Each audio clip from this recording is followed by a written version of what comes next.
Welcome to SCN news. బులెటిన్ల ముందుగా headlines. మీ మాటలు గూగుల్ మర్చిపోదు కదా, జగన్ కు హోంమంత్రి అనిత కౌంటర్.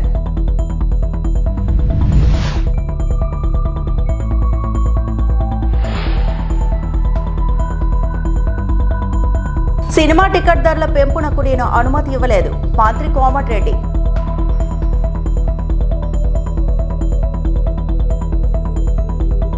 భోగాపురం ఎయిర్పోర్ట్ పై వైకాపా అధినేత వైఎస్ జగన్ చేసిన వ్యాఖ్యలకు హోంమంత్రి అనిత కౌంటర్ ఇచ్చారు. ఎర్ర బస్సు రాని ప్రాంతానికి ఎయిర్ బస్సులు తీసుకొచ్చిన ఘనత ఏపీ ముఖ్యమంత్రి చంద్రబాబుకే దక్కుతుందని ఆమె వ్యాఖ్యానించారు. గుంటూరు జిల్లా తాడేపల్లిలో KL విశ్వవిద్యాలయంలో మత్తు పదార్థాలకు వ్యతిరేకంగా నిర్వహించిన సమావేశానికి మంత్రి హాజరయ్యారు. ఈ సందర్భంగా మీడియాతో మాట్లాడారు. అమరావతి గురించి మాట్లాడే అర్హత జగన్ కు లేదన్నారు. భోగాపురం అన్న ఎయిర్పోర్ట్ ని తీసుకొచ్చింది ఎవరో ప్రజలకు తెలుసు. ఆ రోజు భోగాపురం ఎయిర్పోర్ట్ మేము ల్యాండ్ ఎక్విజిషన్ చేస్తున్నాం అనుకునేటప్పుడు ఒక మనిషిని పక్కన పెట్టుకొని ఎర్ర బస్సు కూడా రాదు ఈ ప్లేస్లోకి అని చెప్పి మాట్లాడిన వీడియోలు కూడా ఉన్నాయి. మనం మర్చిపోయిన గూగుల్ మర్చిపోదు కదా. ఒక్కసారిగా Jaganmohan Reddy words belongs to Bhogapuram airport అంటే మొత్తం బయటకు వచ్చేస్తాయి కదా. అందులోంచి వచ్చిందే మొన్న రీసెంట్గా అందరూ కూడా బయట పెట్టారు. అంటే ఎర్ర బస్సు రాని చోటకి ఎయిర్ బస్సుని తీసుకొచ్చిన ఘనత గౌరవ చంద్రబాబు నాయుడు గారిది. ఈరోజు అలాంటి ప్లేసుల్లో కూడా ఈరోజు ల్యాండ్ అయింది. నేను ఉన్నప్పుడు నేను ఎన్ని చేసి ఆ రోజు నువ్వు వద్దు అని చెప్పిన వాడివి, నువ్వు అధికారంలోకి వచ్చిన తర్వాత నేను ఇన్ని కోట్లు ఖర్చు పెట్టాను అన్ని కోట్లు ఖర్చు పెట్టానని చెప్పిన తర్వాత ఎందుకు ప్రారంభించడానికి ముందుకు రాలేకపోయింది? ఎందుకు ప్రారంభానికి నోచుకోలేకపోయింది? మళ్ళీ మాకెందుకు సంవత్సరంన్నర పట్టింది? ఈరోజు గవర్నమెంట్ ఎన్డీఏ కూటమి అధికారంలోకి వచ్చిన తర్వాత ఏవియేషన్ మినిస్టర్గా రామ్మోహన్ నాయుడు గారు వచ్చిన తర్వాత దాన్ని చాలా కృషి చేసి గౌరవ ముఖ్యమంత్రి గారు కూడా పలుసార్లు ఢిల్లీ వెళ్ళి పెద్దలతో మాట్లాడి ఈరోజు భోగాపురం ఎయిర్పోర్ట్కి ల్యాండ్ అయ్యేటట్టుగా చేసుకున్నాం. ఈరోజు గర్వంగా ఫీల్ అవుతున్నాం. భోగాపురం ఎయిర్పోర్ట్ ఈరోజు అల్లూరు సీతారామరాజు భోగాపురం ఎయిర్పోర్ట్ అని చెప్పుకోవడానికి దాన్ని కూడా ఈరోజు వాళ్ళు ఏదో క్రెడిట్ చోరీ చేసి మళ్ళీ తిరిగి మేమందరం ఏదో క్రెడిట్ చోరీ చేసినట్టు నంగనాచ కబుర్లు మాట్లాడుతూ ఉంటే నమ్మడానికి ప్రజలేమి ఎరువాళ్ళు కాదు.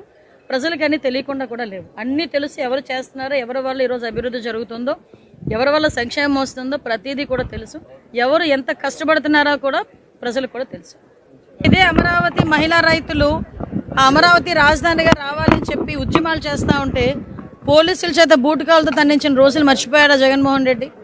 ఇదే అమరావతి రైతులు అమరావతి టు తిరుపతి అని చెప్పి ఒక పాదయాత్ర పెట్టుకుంటే వాళ్ళు వేసుకున్న టెంట్లు కూడా పక్కన పెట్టేస్తే నడి రోడ్డు మీద అన్నం పెట్టుకుని భోజనం చేసిన సందర్భాలు మర్చిపోయారా? ఈ రోజు వరకు కూడా అమరావతి రైతుల మీద పెట్టిన కేసులు మర్చిపోయారా? అమరావతి రైతులు ఆ రోజు గట్టిగా మాట్లాడారని చెప్పి SCS మీద కూడా అట్రాసిటీ కేసులు పెట్టిన రోజులు మర్చిపోయాడా జగన్మోహన్ రెడ్డి? అదే అమరావతి ఏ రకంగా ఉన్నదని చూడటానికి గౌరవ ముఖ్యమంత్రి గారు ఆ రోజు మాజీ ముఖ్యమంత్రి హోదాలో వెళ్తే, ప్రతిపక్ష నాయకుడు హోదాలో వెళ్తే ఆ బస్సు మీద రాళ్ళు రువించి దాన్ని భావస్వేచ్ఛా ప్రకటన అని చెప్పి మాట్లాడిన సందర్భాలు మర్చిపోయాడా జగన్మోహన్ రెడ్డి? ఈరోజు అమరావతి మీద అంత ప్రేమ కురిపిస్తున్నారు. నేను ఒకటే కోరుకున్నా, ఈరోజు అమరావతి అభివృద్ధి జరగాలన్నా, ఆంధ్రప్రదేశ్ అభివృద్ధి జరగాలన్నా, పోలవరం నిర్మాణం పూర్తి అవ్వాలన్నా, పారిశ్రామికంగా అభివృద్ధి జరగాలన్న ఆంధ్రప్రదేశ్ అది కేవలం కూటమి ప్రభుత్వం వల్ల మాత్రమే సాధ్యమవుతుంది. చంద్రబాబు నాయుడు గారి వల్ల మాత్రమే సాధ్యమవుతుంది. మీరు ఎన్నిసార్లు ఏదో బెంగళూరు నుంచి చుట్టపు చూపుకి ఇక్కడికి వచ్చి ప్రెస్ మీట్ పెట్టి మళ్ళీ ఫ్లైట్ ఎక్కి వెళ్ళిపోదాం అనుకుంటే రండి, మాట్లాడండి, వెళ్ళిపోండి. కానీ అసత్యాలు మాట్లాడి ప్రజల చేత మళ్ళా చేత్కరించుకునే పరిస్థితులు తీసుకురాకూడదని సూచన ఇస్తున్నా జగన్మోహన్ రెడ్డి గారు. గతంలోనూ ప్రస్తుతం సినిమా టికెట్ ధరలు పెంచేందుకు తాను ఎప్పుడూ అనుమతి ఇవ్వలేదని తెలంగాణ సినిమాటోగ్రఫీ శాఖ మంత్రి కోమటిరెడ్డి వెంకటరెడ్డి స్పష్టం చేశారు. శనివారం ఆయన పలు అంశాలపై విలేకరులతో మాట్లాడారు. సంక్రాంతి సందర్భంగా వస్తున్న సినిమా టికెట్ ధరల పెంపు అంశంపై విలేకరులు ఆయన ప్రశ్నించారు. ఇందుకు ఆయన సమాధానం ఇస్తూ సినీ ఇండస్ట్రీని పట్టించుకోవడం మానేశానని తెలిపారు. పుష్ప 2 తర్వాత తెలంగాణలో బెనిఫిట్ షోలు టికెట్ ధరలు పెంచబోమని ఆ మరుసటి రోజే అసెంబ్లీలో చెప్పాను. ఆ మాటకు కట్టుబడి ఇప్పటి వరకు ఒక్క సంతకం కూడా పెట్టలేదు. సమస్యలు పరిష్కరించాలని, కార్మికులు వస్తే పేద కళాకారుల విషయంలో మాత్రమే నేను జోక్యం చేసుకున్నా, అంతే తప్ప టికెట్ ధరల పెంపు గురించి వస్తున్న జీవోలకు నాకు ఎలాంటి సంబంధం లేదు అని కోమటిరెడ్డి అన్నారు. నేను సినిమా ఇండస్ట్రీ గురించి పట్టించుకోవడం ఎప్పుడూ బంద్ చేస్తాను. నేను మొత్తం చెప్పని ఆయన అడిగేదానికి ఒకరు అడిగితే కదా, సినిమా ఇండస్ట్రీ గురించి పట్టించుకోవడం బంద్ చేస్తాను. పుష్ప తర్వాత నేను కొత్త బెనిఫిట్ షోకు సినిమా టికెట్లకు పెంచమని నా దగ్గరికి రావద్దు అని వారం 10 రోజుల కింద కూడా ఏదో టీవీలో ఇచ్చిన. మొన్న ఆ మధ్యలో 2 రిలీజ్ కానీ, నిన్నగాక మొన్న ఒక రిలీజ్ కానీ, రేపు రిలీజ్ కాబోయే కానీ నా దగ్గరికి ఫైల్ రాలేదు. ఆ 2 సినిమాలు కూడా నేను ఎట్టి పరిస్థితులు అప్లికేషనే పెట్టుకోవద్దు, నన్ను కలవద్దని చెప్పినా నన్ను ఎవరు కలుస్తలేరు.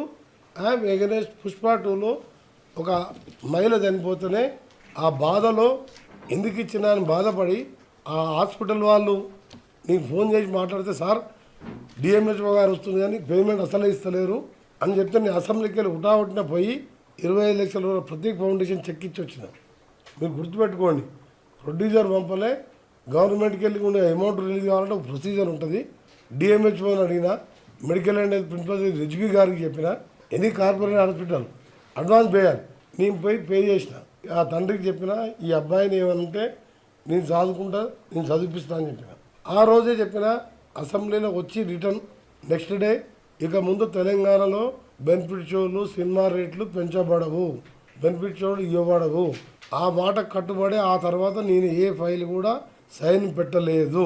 మన మొత్తం నల్గొండలోనే ఉన్న, హైవే మీదనే ఉన్నా. మన మొత్తం హైవే మీద ప్లస్ మున్సిపాలిటీలో నల్గొండను మున్సిపల్ కార్పొరేషన్గా చేసినందుకు మా ముఖ్యమంత్రి గారికి మరొకసారి ధన్యవాదాలు తెలియజేసుకుంటూ, కార్పొరేషన్ అయితే నల్గొండకు ఇప్పటికీ 900 కోట్లతో అవుటర్ రింగ్ రోడ్ వేస్తున్నా గడ్కరీ గారితో. ఆర్ఎన్బి ఫండ్స్ కూడా 200 కోట్లు యాడ్ చేసి దాన్ని స్మార్ట్ సిటీ చేయాలని కార్పొరేషన్గా అసెంబ్లీలో శాసనమండలిలో బిల్ పాస్ చేసుకొని అది రివ్యూ చేసుకొని అక్కడ ఉన్న దాదాపు 1000 కోట్ల వర్క్స్ నడుస్తున్నాయి. అవుటర్ రింగ్ రోడ్కు 800 అంటే 2000 కోట్ల వర్క్ నడుస్తున్నాయి. అక్కడ ఏదైనా రూరల్ ఏరియా కాక అవన్నీ రివ్యూ చేసుకొని నైట్ వచ్చిన నేను హైవే చూసుకుంటా. నేను సినిమా ఇండస్ట్రీ మీద నేను దృష్టి పెట్టదలుచుకోలేదు. సమస్యలు ఉంటే కార్మికులు వస్తే అప్పుడు విజిలెన్స్ ఎంక్వైరీ కానీ యాక్టర్లకు కానీ అన్యాయం జరిగితే పేద కళాకారులకు ఇళ్ళ విషయంలో పట్టించుకున్నాం. అంతే తప్ప రేట్ల విషయంలో బెనిఫిట్స్ పెట్టొద్దన్నందుకు నా దగ్గరికి ఎవరు వస్తలేరు. అది ఏం జరుగుతుందో నాకు తెలియదు. ఎన్టీఆర్ వర్ధంతి పేద ప్రజలను ఉన్నత స్థాయికి తీసుకువెళ్లడానికి అనేక సంక్షేమ పథకాలు ప్రవేశపెట్టిన మహోన్నత నేత కీర్తిశేషులు నందమూరి తారక రామారావు అని 86వ వార్డు కార్పొరేటర్ లేళ్ల కోటేశ్వరరావు అన్నారు. నందమూరి తారక రామారావు 30వ వర్ధంతి సందర్భంగా జీవీఎంసీ 86వ వార్డు రాసాలమ్మ కాలనీలో 3 రోజుల పాటు జరగనున్న క్రికెట్ టోర్నమెంట్ ని స్థానిక కార్పొరేటర్ లేళ్ల కోటేశ్వరరావు ప్రారంభించారు.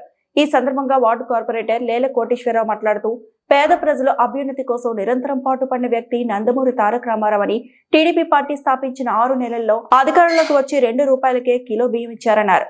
అనేక మంది కార్యకర్తలను నాయకులుగా తీర్చిదిద్ది వారికి పార్టీలో సముచిత స్థానం కల్పించారన్నారు. ఆయన చనిపోయి 30 సంవత్సరాలు గడుస్తున్నా ప్రజల గుండెల్లో చిరస్థాయిగా ఉండిపోయారన్నారు. అలాగే ఈ రోజు నందమూరి తారక రామారావు 30వ వర్ధంతిని రాష్ట్ర వ్యాప్తంగా అభిమానులు కార్యకర్తలు ఘనంగా నిర్వహిస్తున్నారని, అందులో భాగంగా మా వార్డులో క్రికెట్, వాలీబాల్, ముగ్గుల పోటీలు, వివిధ సాంస్కృతిక కార్యక్రమాలు, అదేవిధంగా అన్న సమారాధన కూడా ఏర్పాటు చేశామన్నారు. ఈ కార్యక్రమంలో టీడీపీ నాయకులు ఈశ్వరరావు నాయుడు, గోవింద్, రమణ, టీడీపీ నాయకులు, కార్యకర్తలు, యువకులు తదితరులు పాల్గొన్నారు. ముఖ్యమంత్రి వర్యులు అలాగే తెలుగుదేశం పార్టీ అధ్యక్షులు నందమూరి తారక రామారావు గారి మరణానంతరం అప్పుడు 58వ వార్డు, ఇప్పుడేమో 86వ వార్డు. అప్పటి నుంచి ఇప్పటి వరకు కూడా ప్రతి వర్ధంతికి ఆయన్ని తలుచుకొని పేదలకు వస్త్రదానం, అలాగే అన్నదాన కార్యక్రమాలు, అన్న సమారాధన కార్యక్రమాలు, అలాగే ఆటల పోటీలు, ముగ్గుల పోటీలు, అలాగే క్రికెట్ మెయిన్ యూత్కి. ఎందుకంటే నందమూరి తారక రామారావు గారు ఎప్పుడూ కూడా యువతని ఎక్కువగా ప్రోత్సహించేవారు. కాబట్టి ఈ యూత్లో కూడా ఒక మంచి ఐక్యత రావాలనే ఉద్దేశంతో ఎప్పుడైతే వస్తాయంటే ఎక్కువగా చదువులోని ఆటల్లోనే ఎక్కువగా ఐక్యతలు వస్తాయి, కాంపిటీషన్ వస్తుంది. ఇలా ఇంతకంటే బాగా చేయాలి, ఇంతకంటే బాగా ఆడాలి అని, లేకపోతే ఇంతకంటే బాగా చేస్తే బాగుంటుందని వస్తాయనే ఉద్దేశంతో ఇటువంటి కార్యక్రమాలన్నీ కూడా ఈ 30 సంవత్సరాల నుంచి కార్యక్రమాలన్నీ చేస్తూ ఉన్నాం. దీనిలోనే ఈరోజు 86వ వార్డులో క్రికెట్ మ్యాచ్లు ఇవాళ స్టార్ట్ చేయడం జరిగింది. ఇవాళ 14 టీంలు మన వార్డులోనే, ఈ వార్డులోనే 14 టీంలు వచ్చాయి. వాళ్ళందరికీ కూడా ఈ 5 రోజులు కూడా మ్యాచ్లు ఆడతారు. తర్వాత 18వ తారీఖున ప్రైజ్ డిస్ట్రిబ్యూషన్ ఉంటుంది. అలాగే అక్కడ ముగ్గుల పోటీలు, ఆడవాళ్ళందరికీ కూడా ముగ్గుల పోటీలు ఉంటాయి. అలా అన్న సమాధానం ఉంటుంది, వస్త్రదానం ఉంటుంది. ఇలాంటి అన్ని కార్యక్రమాలు ప్రతి సంవత్సరం చేస్తూనే ఉన్నాం. ఈసారి కూడా ఆ కార్యక్రమం చేస్తున్నాం. కాబట్టి ఇది మొట్టమొదటిగా స్టార్టింగ్ కాబట్టి క్రికెట్, ఎందుకంటే 5-6 రోజులు పడుతుంది కాబట్టి టైం మళ్ళీ పండగ వస్తుంది కాబట్టి ఇబ్బంది ఉండదని చెప్పి ఎప్పుడు కూడా 7, 8, 9 తారీఖుల్లో స్టార్ట్ చేస్తాం. ఇవాళ స్టార్ట్ చేయడం జరిగింది. ఇవాళ ఈ కార్యక్రమంలో యూత్ మీరు చూడండి ఒకసారి అలా అందరు నేను యూత్ ఎక్కువగా పార్టిసిపేట్ చేశారు. సుమారు 400-500 మంది యూత్ అంతా కూడా ఇక్కడ ఉండి ఈ గ్రౌండ్ అంతా చూడండి ఎంత నీట్గా చేసుకున్నారు. వాళ్ళంతటా వాళ్ళే చేసుకుని గ్రౌండ్ అంతా చేసుకుని ఇక్కడ గ్రౌండ్లో బాగా ఆడుకోవాలి అనే ఉద్దేశంతో గ్రౌండ్ని కూడా నీట్గా వాళ్ళే తయారు చేసుకుని కార్యక్రమాలు చేశారు. వాళ్ళందరికీ కూడా యూత్ అందరికీ కూడా నేను కృతజ్ఞతలు తెలుపుతున్నాను. కాబట్టి ఎప్పుడూ కూడా ఈ ఎన్టీఆర్ వర్ధంతులు ఇక్కడ జరిగినట్టు ఇంచుమించు మన విశాఖపట్నంలో ఎక్కడ జరగవు. ఇక్కడ బాగా జరుగుతాయి ఎన్టీఆర్ వర్ధంతులు. ఎప్పుడూ కూడా ఈ సంవత్సరం కూడా అలాగే జరుగుతాయని చెప్పి తెలుసుకుంటున్నాను. సంక్రాంతి ముగ్గులు సంస్కృతి సంప్రదాయాలు ఉట్టిపడేలా స్కూల్లో సంక్రాంతి సంబరాలు చేయడం ఆనందదాయకమని 86వ వార్డు కార్పొరేటర్ లేళ్ల కోటేశ్వరరావు అన్నారు. ఈ మేరకు జీవీఎంసీ 86వ వార్డు శివాజీనగర్ ఎంపీపీ స్కూల్లో ఏర్పాటు చేసిన సంక్రాంతి సంబరాలకు వార్డు కార్పొరేటర్ లేళ్ల కోటేశ్వరరావు ముఖ్య అతిథిగా విచ్చేసి విద్యార్థులు వేసిన ముగ్గులను వీక్షించారు. ఈ సందర్భంగా వార్డు కార్పొరేటర్ లేళ్ల కోటేశ్వరరావు మాట్లాడుతూ ప్రైవేట్ పాఠశాలకు దీటుగా ప్రభుత్వ పాఠశాలలు తీర్చిదిద్దడమే కూటమి ప్రభుత్వ లక్ష్యమని, అందుకు రాష్ట్ర ప్రభుత్వం పెద్ద ఎత్తున నిధులు కేటాయిస్తుందన్నారు.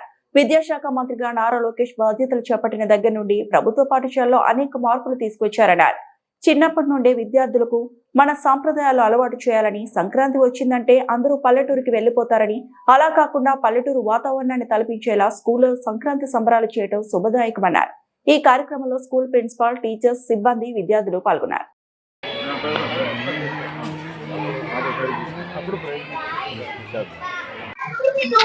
పాఠశాలలన్నీ కూడా ప్రభుత్వ పాఠశాలలన్నీ కూడా ప్రైవేట్ పాఠశాలల కంటే ఎక్కువ స్ట్రెంత్ రావాలని చెప్పి నిన్న మన లోకేష్ గారు కూడా ఈ సంక్రాంతి సంబరాలు స్టార్ట్ చేసినప్పుడు చెప్పడం జరిగింది. అదేవిధంగా నెక్స్ట్ ఇయర్కి వచ్చేసరికి ఈ స్కూల్స్ అన్నీ కూడా చాలా అభివృద్ధి చెందే ఆలోచనతో ఉన్నారు. లోకేష్ గారు కూడా దీని మీద ప్రత్యేకమైన దృష్టి పెట్టి గవర్నమెంట్లో చదివే పిల్లలకు మంచి క్లాసులు చదవాలి, బాగా చదువుకోవాలి అనే ఉద్దేశం ఉన్న వాళ్ళందరూ కూడా చదవలేకపోతున్నారు. వాళ్ళందరికీ ప్రభుత్వ పాఠశాలలు అన్నీ కూడా ఉపయోగపడాలనే ఉద్దేశంతో ఒక మంచి కార్యక్రమం మొదలుపెట్టారు. దాన్ని వచ్చే సంవత్సరం కల్లా ఇంకా అభివృద్ధి చెంది పిల్లలందరూ కూడా బాగా చదువుకోవాలనే ఉద్దేశంతో, అలాగే అంటే సంబరాలు మనకేంటంటే ఇందాక హెడ్ మాస్టర్ గారు చెప్పినట్టు సంక్రాంతి అనగానే మనం పల్లెటూరు వెళ్ళిపోయిద్దామా, తాత దగ్గరికి వెళ్దామా, నాయనమ్మ దగ్గరికి వెళ్దామా, అమ్మమ్మ దగ్గరికి వెళ్దామా అనే ఆలోచనతో ఉంటాం పిల్లలందరూ. అలాంటి ఆలోచనలుగానే అక్కడ ఏం చేస్తారు, అక్కడికి వెళ్ళి ఆటలు ఆడుకుంటారు, పాటలు పాడుకుంటారు, లేదంటే ముగ్గులు పోటీలు చేస్తారు.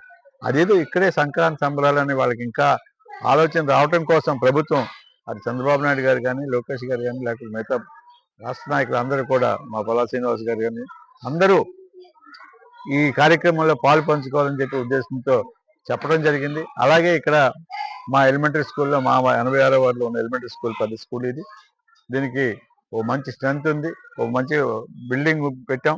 దాని మీద ఇంకా అవసరాలన్నీ కూడా తీరుస్తూ ఉన్నాం. గవర్నమెంట్ కూడా అలాగే అటువంటి పరిస్థితుల్లోనే వాళ్ళకి మధ్యాహ్నం భోజనం కానీ, లేకపోతే స్నాక్స్ కానీ ఇవన్నీ కూడా అందిస్తున్నాం. వాళ్ళకి ఏ ఇబ్బంది లేకుండా చూసి బాగా చదువుకోవాలనే ఉద్దేశంతో ప్రభుత్వం ఇంకా ప్రోత్సహిస్తుంది. వారికి చంద్రబాబు నాయుడు గారికి మరి ఒకసారి ధన్యవాదాలు తెలుపుకుంటూ, ఈ ముగ్గులు పోటీలు పిల్లలందరికీ ఒక ఉత్సాహం మీరు ఇప్పుడు చూశారు. ఈ ఉత్సాహంతో వాళ్ళు ఏంటమ్మా సంక్రాంతి అంటే ఏంటి అనేది వాళ్ళు చెప్పగలుగుతున్నారు. ఇంతకుముందు మనం ఏం చెప్పేవాళ్ళం కాదు. అలాంటివన్నీ కూడా చెప్తున్నారు కాబట్టి వాళ్ళలో కూడా విద్య బాగా అభ్యసిస్తారు. కాబట్టి వాళ్ళందరికీ కూడా సంక్రాంతి శుభాకాంక్షలు తెలుపుకుంటూ, అలాగే ఇక్కడ కష్టపడే టీచర్స్ ఉన్నారు, ఆ టీచర్స్ కూడా ప్రత్యేకించి నేను కోరుకునేది, మనం వాళ్ళతో పాటు ప్రైవేట్ పాఠశాలతో పాటు కాంపిటీషన్ పడి మంచి స్కోర్ తెచ్చుకోవాలని చెప్పి వాళ్ళకి కూడా విజ్ఞప్తి చేస్తూ వాళ్ళందరికీ కూడా సంక్రాంతి శుభాకాంక్షలు తెలుపుకుంటూ సెలవు తీసుకుంటాం. సాంప్రదాయం ఏంటంటే సంస్కృతి సాంప్రదాయం సంక్రాంతి పండుగలు.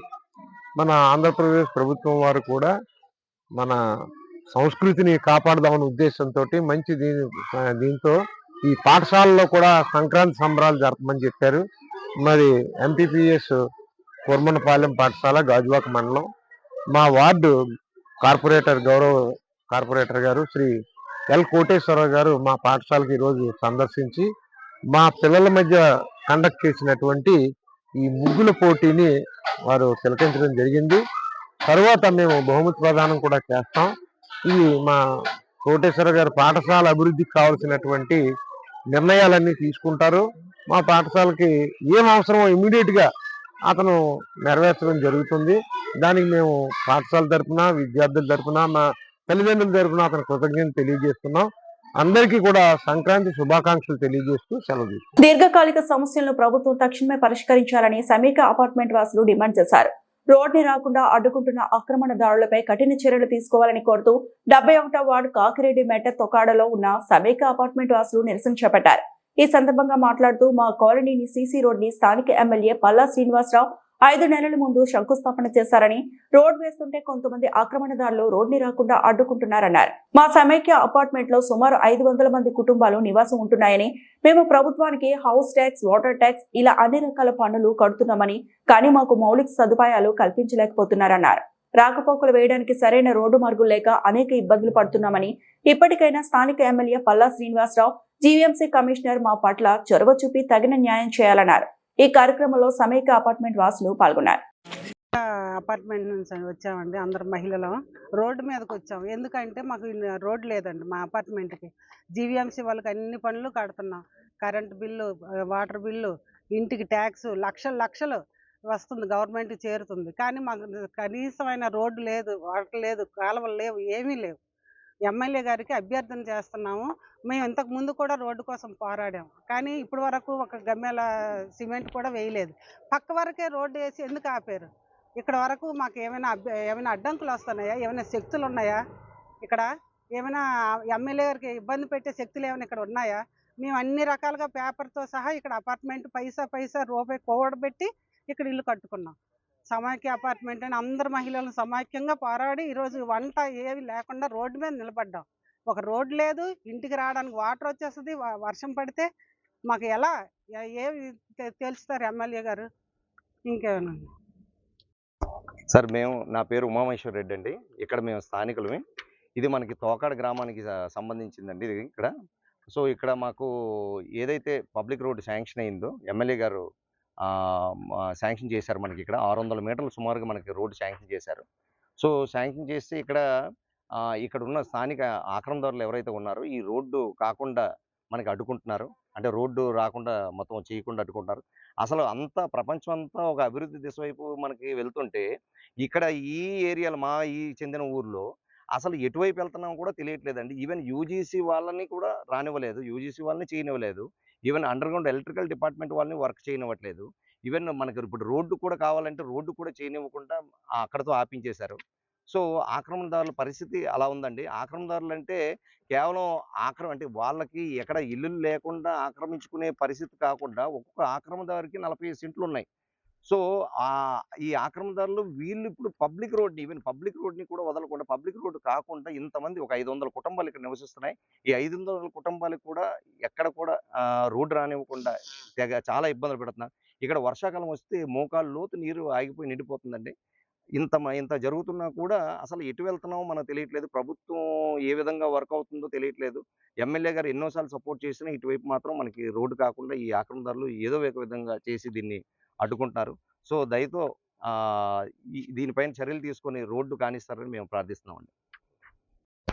ఓనర్ని అయితే దీంట్లో వన్ ఆఫ్ ది ఓనరు 10 సంవత్సరాల నుండి మేము ఇక్కడ నివాసం ఉంటున్నాం, 100 కుటుంబాలు. అయితే ఇంతవరకు ఇప్పుడు వచ్చినటువంటి మిగతా పక్కన కూడా వచ్చినటువంటి దగ్గరికి మొత్తంగా కలుపుకుంటే 400 కుటుంబాలు ఉన్నాయి. ఇప్పుడు పక్కన ఇందాక మీరు రెడ్డి గారు మాట్లాడినట్టు మా కొలీగ్ అంటే పక్కన ఉంటున్నా ఇప్పుడు 8 రోజుల పాటు మేము జీవీఎంసీలో చాలా సందర్భాల్లో వాటర్ రావడానికి కానీ లేకపోతే ఈ కరెంటు తీసుకురావడానికి కానీ వాళ్ళతో గొడవపడి మేము కొట్టుకుంటున్నాం. చివరికి ఆయన ఎమ్మెల్యే గారి ఇంటికి 5-6 సార్లు వెళ్ళాం. ఇది వరకు ఆయన ఎమ్మెల్యేగా ఉండేటప్పుడు కూడా ఆయన ఇంటింటి తెలుగుదేశం అని చెప్పినప్పుడు ఆయన ఇక్కడికి వచ్చి మీటింగ్ పెట్టి వెళ్ళారు. ఇందులో గోవిందరెడ్డి గారు కూడా కార్పొరేటర్గా ఉన్నారు, ఇప్పుడు కూడా ప్రెజెంట్ ఉన్నారు. ఆయన కూడా ఇక్కడ ఆయన తీసుకొచ్చి ఇక్కడ మీటింగ్ పెట్టారు, మా సమస్యలు చెప్పాం. రాజాని రామారావు గారు ఎన్నికైన తర్వాత ఇప్పుడు 4వ సంవత్సరం 4.5 సంవత్సరాలు దాటిపోతుంది. మొట్టమొదటిసారిగా పిలిచి ఆయనకి ఇక్కడ మేము సన్మానం చేశాం. కానీ ఆయన దృష్టిలో సమస్యలు తీసుకెళ్ళాం. మెయిన్ కమిషనర్ ఇప్పుడు ఇంతకు ముందు ఉన్నటువంటి 3 కమిషనర్లు మారారు, వాళ్ళకు కూడా చెప్పిన తర్వాత మా పరిస్థితి ఏంటంటే చివరికి ఏదైతేనేమి ఈ పల్లా శ్రీనివాసరావు గారు ఒకరోజు ఆయన పిఏ చేత మాట్లాడిపించారు. ఇదిగో ఇప్పుడు మీకు లోడ్ శాంక్షన్ చేస్తున్నామని చెప్పారు, చాలా సంతోషించాం. కానీ ఇక్కడ తీసుకొచ్చి ఆయన ఇనాగ్రేషన్ చేశారు. ఆ రోజు అందరూ సండే పూట వచ్చారు, చేసిన తర్వాత బాగానే ఉంది అనుకున్నాం. ఒక కార్యక్రమం చేసుకుంటూ వెళ్తున్నారు అనేటప్పుడు ఇక్కడ వచ్చి మధ్యలో ఇది ఏదైతే యూజీడీ తాలూకా పెద్ద ఈ అండర్ గ్రౌండ్ డ్రైనేజ్ వేయడానికి కూడా తీసుకొచ్చి పైపులు పెట్టారు, ఆ పక్కన పడేసి ఉన్నారు. అది తీసుకొచ్చినప్పుడు కూడా వీళ్ళు అడ్డుకున్నారు. అప్పుడు మరి అయితే మేము ఇంత డబ్బులు కడుతుంటే ఒక పక్క గవర్నమెంట్ వచ్చి మా దగ్గర నుండి ఈ డబ్బులు తీసుకుంటుంది పన్నుల రూపంలో. కానీ ఇక్కడికి వచ్చి మాకు ఏదైతే మాకు కావాల్సినటువంటి సౌకర్యాలు ఉన్నాయో దాన్ని చేయడానికి వాళ్ళు ముందుకొస్తుంటే, గవర్నమెంట్ ముందుకొస్తుంటే ఒక వ్యక్తి ఇద్దరో ముగ్గురో వచ్చి దీన్ని ఆపుతున్నారు. ఆపుతుంటే దానికి గవర్నమెంట్ దాన్ని పట్టించుకోదా? లేకపోతే వాళ్ళకన్నా అసలు ఇప్పుడు ఎమ్మెల్యే గారి కన్నా, ప్రభుత్వానికన్నా ఈ పై స్థాయిలో ఉన్నటువంటి ఒత్తిడి ఏమైనా వాళ్ళకుందా? అది కమిషనర్ దృష్టిలో కూడా రేపు తీసుకెళ్తాం. ఆ విధంగా తీసుకెళ్తానని చెప్తే మా తాలూకు ఆవేదన తెలియజేయడానికే ఈ పత్రికాముఖంగా మీ అందరికీ పిలవడం జరిగింది. సౌర విద్యుత్ అవగాహన. సౌర పలకల ద్వారా సొంతంగా విద్యుత్తును తయారు చేసుకోవడం వల్ల నెలవారీ కరెంటు బిల్లులు గణనీయంగా తగ్గుతాయని AP EPDCL EE V K Naidu అన్నారు. ఈ మేరకు జీవీఎంసీ 65వ ward Vikas Nagar indoor stadium ఆవరణలో వార్డు కార్పొరేటర్ బొడ్డు నరసింహపాత్రుడు అధ్యక్షతన ప్రధానమంత్రి సూర్యఘర్ యోజన పథకంపై అవగాహన సదస్సు నిర్వహించారు. ఈ సందర్భంగా ఈఈ మాట్లాడుతూ సౌర విద్యుత్ అన్నది కాలుష్యరహిత శక్తి వనరు అని పేర్కొన్నారు. దీనివల్ల గ్రీన్ హౌస్ వాయువుల విడుదల ఉండదని, తద్వారా గ్లోబల్ వార్మింగ్ ను తగ్గించవచ్చని చెప్పారు. తక్కువ నిర్వహణ ఖర్చుతో ఎక్కువ ఉపయోగం ఉంటుందని తెలిపారు. ప్రభుత్వం కల్పించే రాయితీని పొందుతూనే ఇంటికి కావాల్సిన విద్యుత్తును ఉపయోగించుకోవచ్చని, కరెంటు బిల్లుల భారం తగ్గుతుంది అన్నారు. ప్రతి ఇంటిపై సోలార్ పలకలు అమర్చుకోవడం ద్వారా పర్యావరణ పరిరక్షణకు నడుం బిగించినట్లు అవుతుంది అన్నారు. దీనిపై పూర్తి వివరాల కోసం వెబ్సైట్ లో గానీ, దగ్గరలో విద్యుత్ శాఖ కార్యాలయాలు గానీ సంప్రదించవచ్చని తెలిపారు. ఈ కార్యక్రమంలో డిప్యూటీ ఏఈ మాధవి, గాజువాక, పెదకంట్యాడ ఏఈలు R V Krishna, Rajendra Prasad, ward TDP అధ్యక్షులు రెడ్డి వాసు, ఇన్ఛార్జ్ వైపల్లి గాంధీ, సిఓ వెంకటరత్నం, నక్కా భాస్కర్ రావు తదితరులు పాల్గొన్నారు. నేను ఎగ్జిక్యూటివ్ ఇంజనీర్ అండి, జోన్ 2 ఏపీఈపీడీసీ విశాఖపట్నం అండి. ఇప్పుడు ఇక్కడ మన ఈ వార్డు కార్పొరేటర్ మూర్తి గారు ఈ సమావేశం ఏర్పాటు చేశారు. ఈ సమావేశంలో మేము పాల్గొని ఈ ప్రజలందరికీ మేము వివరించాము.